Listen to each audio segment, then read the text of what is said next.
I'm Walter Dean Harris, born in Greece, raised in Chillicothe, Ohio, back when a man's handshake was tighter than a torque wrench and a cup of diner coffee cost a quarter. I spent 43 years at Midland Iron and Fabrication babysitting 4-story hydraulic presses, those 2,000-ton gorillas that kiss truck bed steel into perfect obedience, and most folks around here figure I'm just another retiree with calloused palms and a tackle box full of fishing lies. But you know, every man carries a rust spot the wire will can't reach, and tonight I'm about to show you mine. Before we unbolt the cover, do me a favor, tap that thumbs up, jot a comment, punch subscribe so you don't miss the rest of this inspection report. It helps more than you think, and what's coming will earn the click, I promise. Now, here's the cracked gear. They said my son Evan died in an accident at work, but the mule that kicked him was a press I rebuilt with my own 2 hands. I retrofitted the ram, rewired the safety loop, signed the final inspection sheet with the same pen I used to sign his report cards, and 6 months later that exact rig folded my 24-year-old boy like a busted tape measure while he was inside cleaning shavings off the dye bed. I'll never forget the date, May 14th, 1995, second shift, spring thunder rumbling over the Scioto like God rolling barrels above the clouds. Evan showed up early in a royal blue coverall that smelled like my garage, motor oil, graphite lube, and the cedar soap his mama always tucked in his pockets, and he was whistling, "Take It Easy," off-key as a bent fork, swaggering like life owed him another sunrise. 15 minutes after the bell, the press jammed. They locked it out, or thought they did, but the second stage sensor was twitchy, something I knew. Something management said wasn't budget critical, and while Evan was elbow deep in grease, the hydraulic brain glitched and slammed the dies together like thunderclap jaws. Management stamped the report, human error, cut his widow a check large enough to buy silence in monthly installments, hung his picture by the vending machines, and told the rest of us to keep production up. I swallowed the truth like hot slag, kept my job, and every dawn for 6 years I sat on a dented steel toolbox beside that killer press reading from Evan's pocket Bible, praying that Psalms could torque down guilt tighter than a breaker bar. Now I'm 72, hands shaking like loose bearings, and yesterday my grandson Cody, Evan's boy, said he wants to pick up the family trade on a shiny new line. Last night I dusted off this camera, poured coffee into the same beat-up Stanley thermos, and decided it's time to break 30 years of well-tight silence. I'm not hunting sympathy, I'm running a diagnostic on my own soul.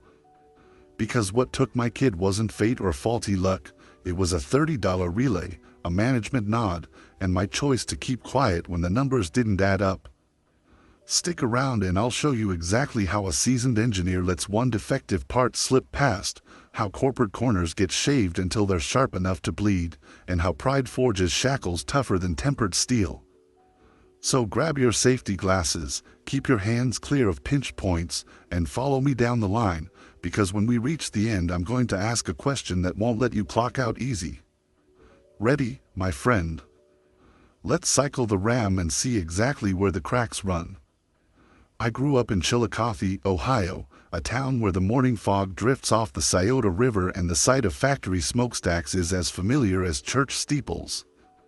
I'm Walter Dean Harris, born in '53, the son of a millwright and a school cafeteria cook, and by the time I was 16 I had already spent weekends crawling around under my old man's lathe, learning the feel of cold steel against my palms. Straight out of Chillicothe High in 1971 I walked into Midland Iron and Fabrication wearing a pair of hand-me-down work boots and a head full of greasy dreams. I started as a jig borer assistant, turning cranks and chasing tolerances, and within 5 years I'd earned my stripes as an apprentice machinist. They called me Steady Harris because I'd never miss a punch-in, never waste a bit of metal, and never complain when the boss dropped another urgent job on my bench. By 1976 I was running the turret mill, and in the early 80s they tapped me to help modernize the hydraulic press line, machines that weighed 2,000 tons, you know, beasts that could shape a truck bed like clay, if you had the nerve and the know-how. Over the next 43 years, I specialized in retrofitting those presses, upgrading valves, rewiring control circuits, swapping out seals and sensors. I'd come in at 5:45 every morning, slam a thermos full of coffee on the toolbox next to the line, and read the day's maintenance logs while the dawn shift fired up the boilers. The foreman, old Joe Reynolds, would elbow me at 6, saying, ready to whisper to the beasts again, "Walt," and I'd just nod, because I was never much of a talker, but I always listened, to the hiss of hydraulics, the rattle of chains, the soft whining of a worn motor bearing. Folk around Chillicothe ran on factory time, 5 days of work, 2 days of fishing or church socials, and every week you'd see the same faces lining up at Mrs. Bartlett's diner, me in my oil-stained jacket, Tammy the weld operator slurping her hash browns, and Big Frank from quality control reading the paper.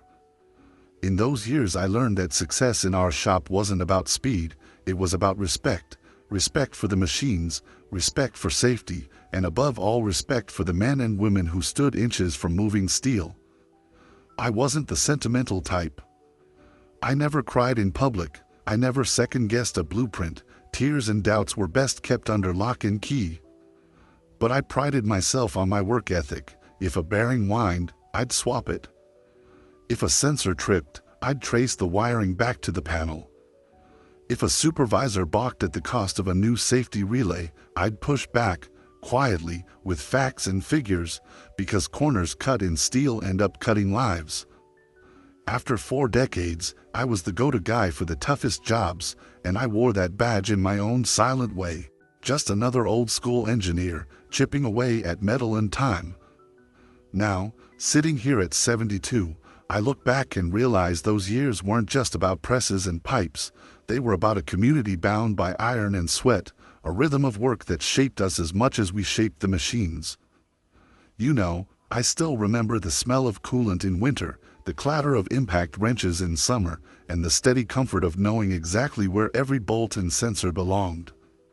That world, gritty, honest, unforgiving, made me who I am, a man of few words, but always the one you'd want by your side when the hydraulics spiked at 11,000 psi.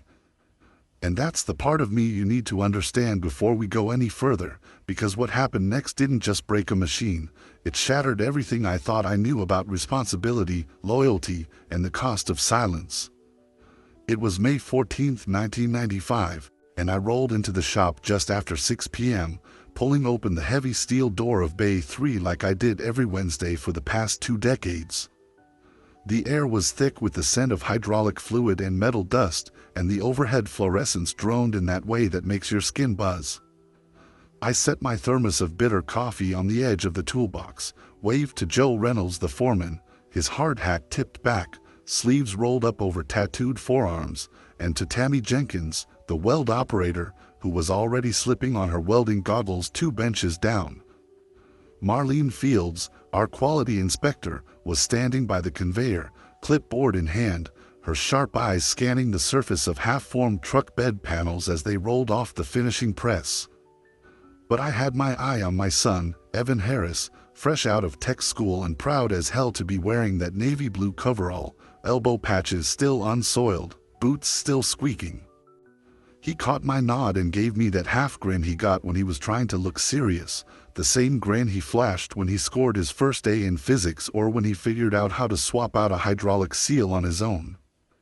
"Ready for round 2, Dad?" he asked, voice echoing off the steel walls. I grunted, because I'm not much for small talk, but I patted his shoulder, hard enough to let him know I was there, soft enough so he didn't spill his coffee. The new press on line 4 had been humming smoothly all week after our retrofit.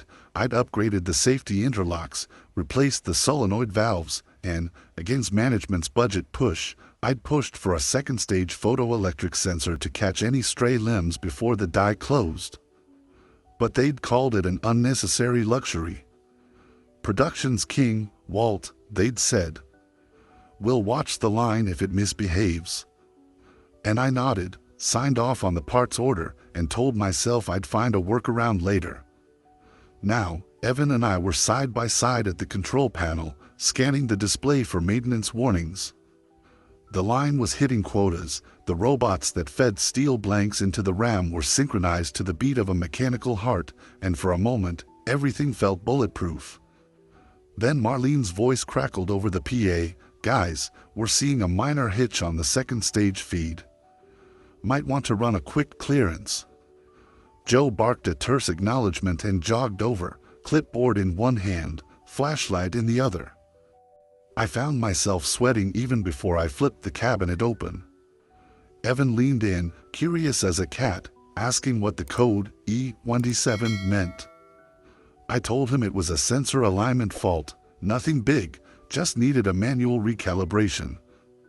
"Show me," he said, eyes bright. I hesitated, because under normal procedure you'd lock out the hydraulics, isolate the lines, and wait for quality's go-ahead. But the midnight deadline for our quarterly quota loomed, and the shop was already buzzing with backup plans in case we fell behind. Joe was pacing, arms crossed, and I heard the unspoken pressure in his boots hitting the concrete. "Keep it moving." I threw a quick glance at Evans's eager face, so proud to be learning the ropes from his old man, and my throat went dry. Just hit the reset switch, I thought. It's simple. Then the press gave one last huff, a soft sigh of steam, and the die began to cycle. I put my hand on Evan's shoulder and said, "Stand back a hair," but he was leaning forward, notebook out, ready to jot down every detail. That's when the trigger pulled, the machinery twisted, the sensors flickered, and the second stage relay that was supposed to lock out the stroke stayed open. In an instant, what was forming steel became a steel trap. My boy was inside, reaching for a jammed slug of metal, and before I could shout, the ram descended. I still get goosebumps thinking about it. I heard the metal groan before the lights even flickered, like a wounded animal, slow and guttural, and my heart skipped. That second stage relay never clicked into the fail-safe position, which meant the ram that should have stopped was still hungry for oil and amps. I slammed my hand on the emergency stop, but nothing happened. No click, no hiss of valves closing, just the steady thrum of hydraulic pressure building beyond safe limits. My pulse raced as Marlene's clipboard clattered to the floor behind me and Joe's boots echoed across the concrete, coming hard and fast. Tammy ducked behind the conveyor, eyes wide, while Evan stayed rooted in place, notebook open, confusion on his face. The pressure gauge swung past red, 11,000 psi and climbing, and I realized the primary relief valve we'd installed was secured, but the backup I'd recommended was never fitted. I'm sweating just remembering that moment, because I knew what it meant. We were seconds away from catastrophe. I glanced at the control cabinet, wires sparking, display flashing ERR27, and my throat went dry. The safety lights that should have bathed the area in red to warn anyone away were dark. The kill switch at my elbow was dead. Panic hit me like a freight train. If I didn't act immediately, the ram would drive into that die with the force to smash a locomotive. But procedure, my old school code, demanded a full lockout and tagout first. That meant cutting power, bleeding pressure from the lines, calling quality and safety, filling out forms. It would take minutes the machine didn't have. I looked at Evan, chest heaving, too close to the pinch zone, and I knew I had a choice: stand by for protocol and risk the worst, or dive in, physically wedge the cylinder's pilot valve closed and hope nothing exploded in my face. "Evan, move back," I yelled, voice cracking. He blinked, hesitated, and then stumbled away. Good kid, he listened. But Joe was screaming at me, "Don't touch it, damn it, wait for quality." Tammy was already sprinting for the alarm button, but even as she hit it, nothing happened. High voltage sparks danced inside the control box. I wrenched off my gloves, kicked aside my coffee thermos, and dove towards the open guard, every step a lifetime of regret, because I had installed that guard and designed that threshold. I knew exactly where to insert my bar. My core screamed at me, "This is suicide." But the alternative was worse. When I got there, the metal was slick with oil, the gap nearly closed. I jammed the steel bar into the slot and pried with every ounce of muscle left in my 50-round engineer's arms. The press trembled, valves groaned, and, I swear to God, I felt the relief valve crack open, releasing enough pressure to let the ram coast to a stop. I nearly blacked out from the effort, but the die lifted a hair, and I fell back, gasping for breath like I'd been thrown from a speeding truck. Joe and Tammy hauled me up just as the lights flickered back on and alarms wailed. Quality folks poured in, clipboards raised, shouting for clearances and incident reports. Evan was crying, first time I ever saw him cry, and he ran to me, voice shaking, "Dad, are you okay?" I managed a nod, though my chest felt like it had been through a metal shear. In that moment, the factory shifted around me, hurried footsteps, flashing cameras from safety compliance, worried faces that had always trusted me now full of doubt.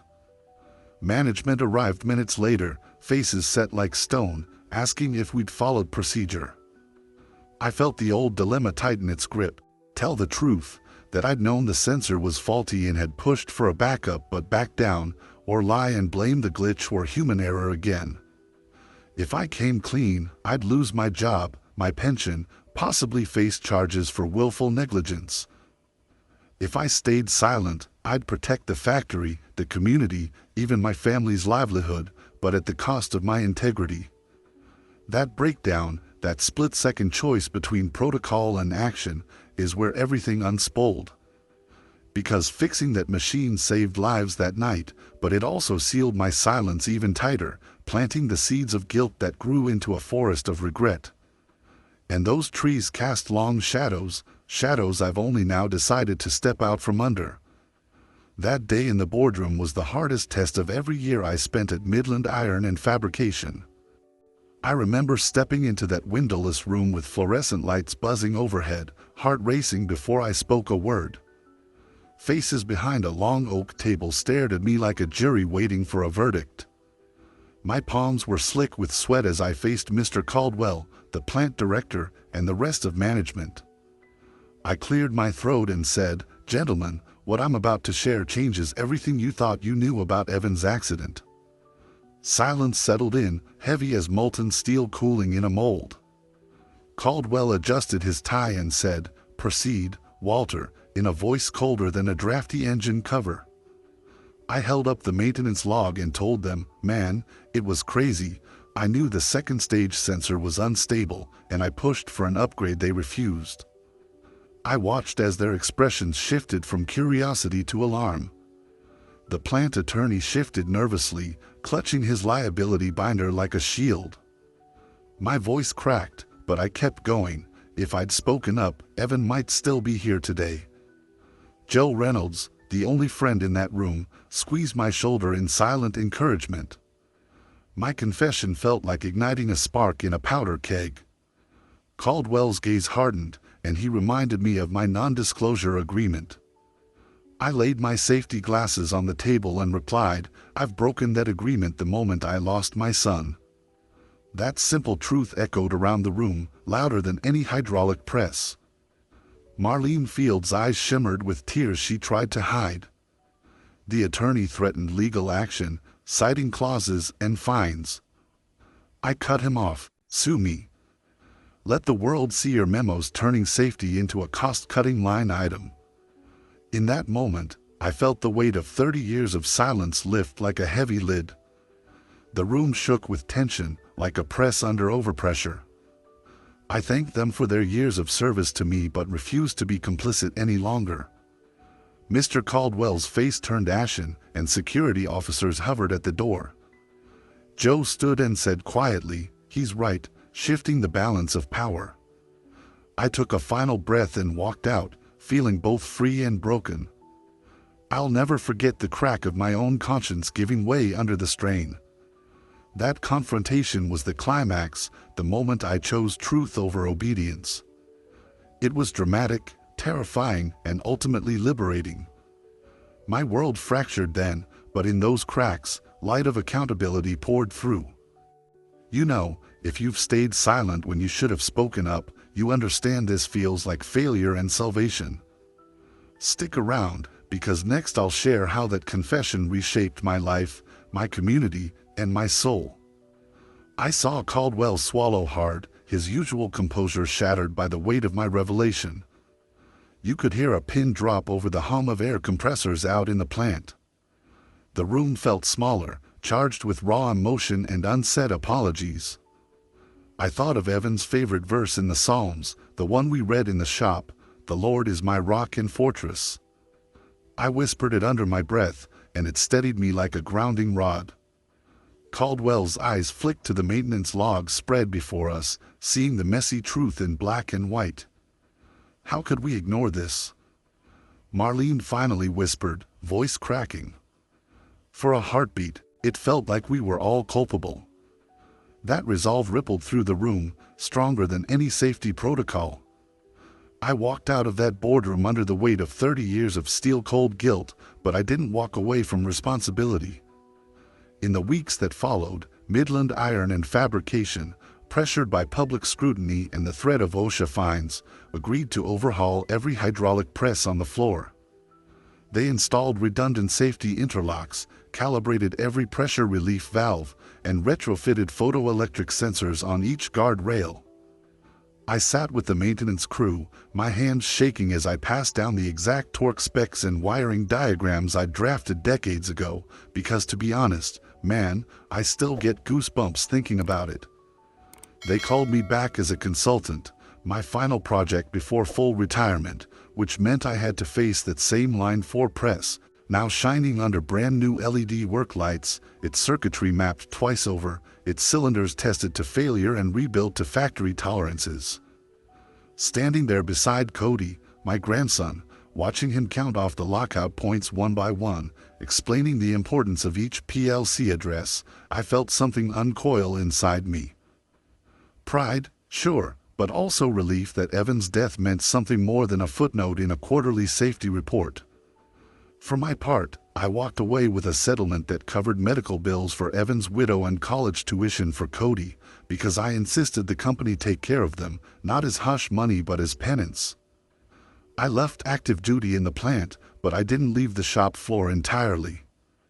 I volunteered with a nonprofit that trains young machinists on safety protocols, teaching them lockout-tagout like it was a second language, pressing home that a cut corner in steel is a cut to a life. Cody chose a different path. He went into industrial engineering with a focus on human factors, determined to make machines safer by design. Every Christmas, we gather at my workshop, now my garage, to rebuild old hydraulic cylinders into art pieces, each one painted bright orange to remind us that safety should never be out of sight. Emotionally, the weight I carried for 3 decades lifted piece by piece. The nightmares faded, replaced by a quiet morning ritual, pouring coffee into Evan's old Stanley thermos, opening his Bible to the passage I read to him on that last morning, Psalm 23, and letting the words ground me. Though I walk through the valley of the shadow of death, I will fear no evil. Man, I'll never forget how those verses warmed my heart like a heater in winter. I still carry that little Bible in my pocket when I visit the plant, tattered and marked with passages underlined in Evan's handwriting. It reminds me that truth isn't just a nice idea, it's a lifeline, for me, for my family, for every worker who steps within reach of moving steel. Now, at 72, I spend my mornings on that same bench outside the old shop, sipping coffee with guys half my age who know me as Grandpa Walt, not the silent engineer who kept his mouth shut. They come to lean on my words when a sensor misbehaves or a procedure change is on the table. And every time I tell them that machine didn't kill my son, it was my silence, I see them nod and pass it on. So here's what I want you to think about, fellow viewers. If you discovered a flaw that could cost a life, whether you're running a power plant, writing code, or putting together a shipment, who would you tell and how fast would you do it? Because if truth don't fix nothing, maybe it still saves a soul. And hey, I'm dying to know, what would you do in my place? Drop your answers in the comments, let's have a real talk. In the weeks after I finally spoke my piece and saw the presses reconfigured with triple redundant safety relays, I felt both lighter and strangely unanchored, like a seasoned shipwright whose mast has been replaced and now creaks under each wave. For the first time in 30 years, I walked into Midland Iron on a Monday morning and didn't carry that familiar lump of dread in my chest. Instead, I carried a notebook full of new ideas on guard designs and a quiet sense of responsibility that wasn't born from fear but from conviction. I'd spent decades believing that keeping my head down and doing my job was the highest form of loyalty, but telling the unvarnished truth taught me that loyalty means protecting one another, even when it's inconvenient or uncomfortable. I discovered a strange peace in admitting my mistakes. Each confession was like unclenching a steel vise on my soul, and that openness rippled through my family and the shop floor. My grandson Cody started asking more questions, not just about mechanical tolerances but about ethics and courage, and I realized I was teaching him something far more precious than torque specs. I was teaching him that integrity is the strongest alloy of all.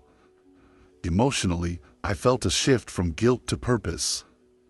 The nightmares that once drove me out of bed at 3 a.m. gave way to dreams of mentoring young machinists, hearing their laughter as we brainstormed fail-safes for the next generation of presses. My relationship with Evan's widow softened, too. She saw in my transparency a true form of accountability, and our conversations turned from sorrowful remembrance to shared dedication to safety scholarships her son could never use. At community gatherings, people no longer saw me as just old Walt, the quiet engineer who prays on that bench. They saw someone who owned his story and invited others to own theirs. That shift from silence to speech rewrote my whole identity. Now, when I sit outside at dawn with this tattered Bible and my thermos of strong coffee, I'm not haunted by what I didn't say. I'm energized by what I have to say. Truth doesn't always come easy, and it doesn't always fix everything, but for me, it healed more than any bolt or bearing ever could.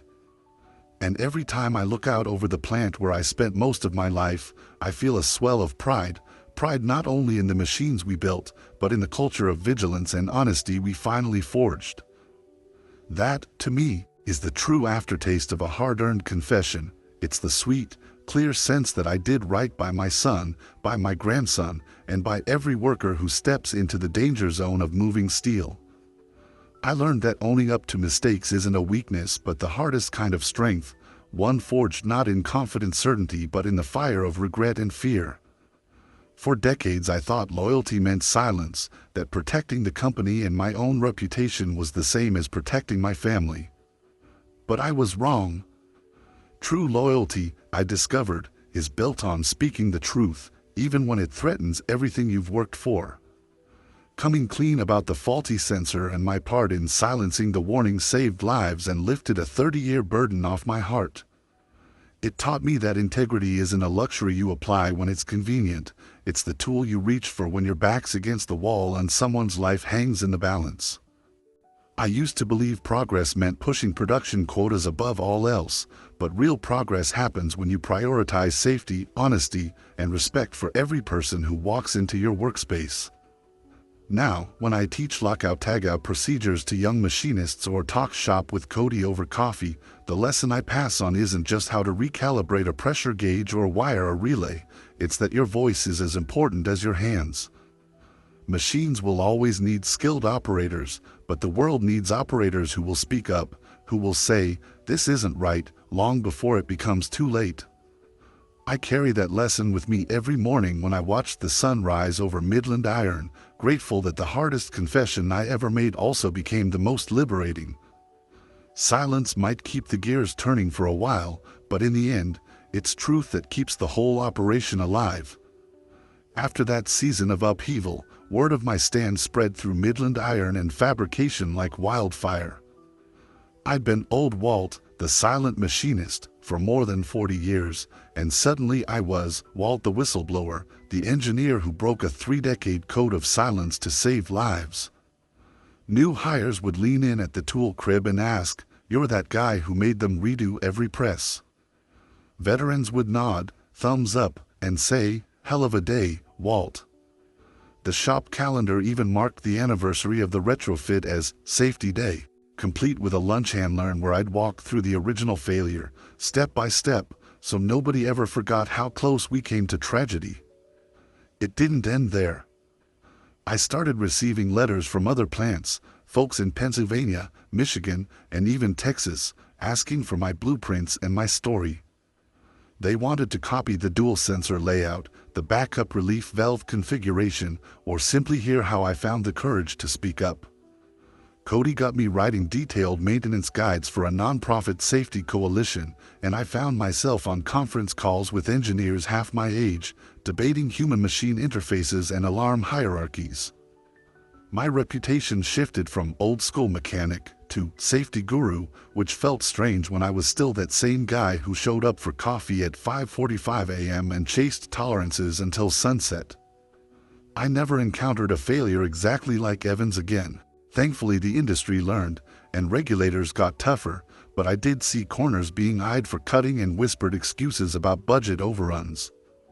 Only this time, if I wasn't on the plant floor, Cody would drop me a text, "Got a sketch of a new conveyor cover, think we need a guard review."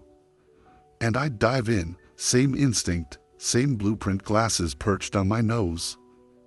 My role evolved into mentor and watchdog. I'd hop in my pickup, drive the 2 hours back to Chillicothe, and sit in Marlene's office with blueprints splayed across her desk, pointing out potential pinch points. When you spend decades fixing machines, you pick up a sixth sense for hidden hazards. Among my colleagues, the story took on something of a legend. They'd pass down my tale like a folk song, "Remember Waltz Press? Don't let pride drown your voice." In the locker room, guys would tap their helmets and say, "Speak up first, buddy, you'll thank me later." Even management started spinning my confession as a turning point in corporate culture, commissioning annual audits and safety spot awards in my name. That recognition wasn't why I did it, it was simply the right thing, but seeing a culture shift from "get it done" to "get it done safely" kept me going through my final years on the shop floor. When I finally hung up my hard hat for good, I left behind a legacy not just of retrofitted presses but of a community that learned courage is contagious, and a single voice can reshape an entire industry. I've walked you through 4 decades of grease, steel, and the heaviest silence a man can carry, 4 decades that ended the moment I chose to speak up, even when every instinct and every contract told me to stay quiet. Now, I want you to think about where you stand in your own workshop, office, or family circle. Maybe you've seen a process that cuts corners, heard a story you know isn't whole, or felt the gnawing tug of a secret you're afraid to share. Here's the truth I've learned: telling doesn't always make you the hero, but it will unchain your conscience and might just save someone's life, maybe even your own peace of mind. So lean in close, because I'm asking you something personal, and I want your honest answer. What's the one truth you've been afraid to speak, and what would it cost you to say it out loud right now? Drop it in the comments. No judgment here, only respect for the courage it takes to face your own silence.